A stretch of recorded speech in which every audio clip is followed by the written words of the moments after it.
Hey everyone, it is Gills with the postgame talk as K-State falls to Texas Tech 61-57.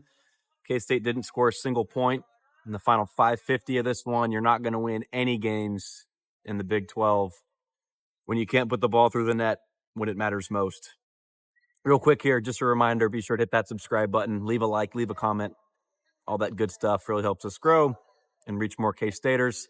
And of course, it keeps Fitz very happy. So K-State had a great chance to win this game and showed some great moments in this game. K-State went on a nice run in the first half. Caught fire. Coleman Hawkins caught fire in the second half. Brendan Hazen was hitting clutch shots, and so again, we've said this in a couple of K-State's losses that there's positives to take away, but just an inexcusable ending as K-State just can't get over the hump. And the frustrating part about this is against TCU in Fort Worth from last week, K-State had a 6-point lead and let up a 7-0 run to end the game.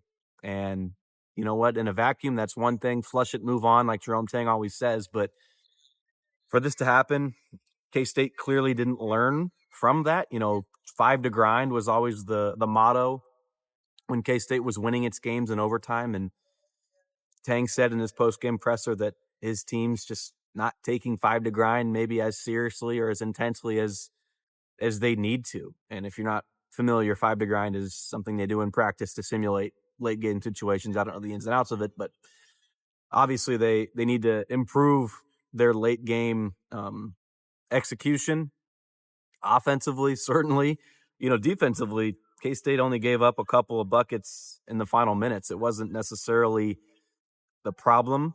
Defense wasn't the problem. Texas Tech gave K-State every chance that it could to win this game with turnovers and some missed shots at the end, but K-State just didn't take advantage. Grant McCaslin said this was one of the ugliest games that he's ever been a part of. And so K-State, again, it's like 1 step forward and 2 steps back. This was a positive, but now you've got KU coming up on the road in Allen Fieldhouse, a place that K-State hasn't won since Jim Woldridge was coaching at Kansas State. And, Clint Stewart was on that team. We'll preview that one on the Friday shoot around, and we'll also touch on this game as well. But, just not good enough execution from K-State at the end. I do applaud Jerome Tang for his comments in the post-game presser. And there's fans out there that are not happy with K-State's record. They're not happy with Jerome Tang. They're not happy with the staff. You name it. But, Jerome Tang said that if guys are not giving an effort that's worthy of being a K-State Wildcat, they're not going to see the court. And if you play the way Max Jones played, flying around the court, you'll see the court. David Castillo and Moby Ike Garuka at the end, he was asked, why were they on the court? In crunch time, there was some trust there, but effort and energy, right? And not just in the game, but in practice, right? They're, I forget the exact quote, but Jerome Tang just said, yeah, these guys are bought in.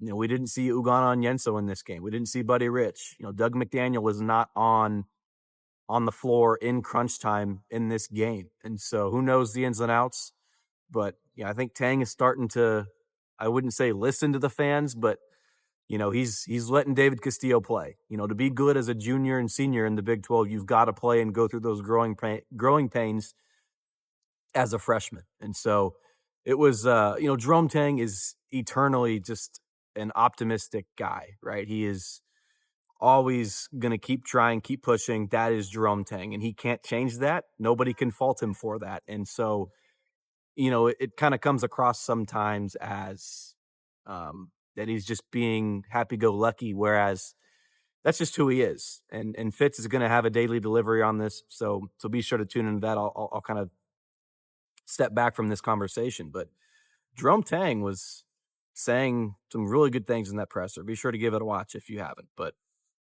overall, man, again, late game execution, K-State just can't win games without scoring in the final 550 of a game.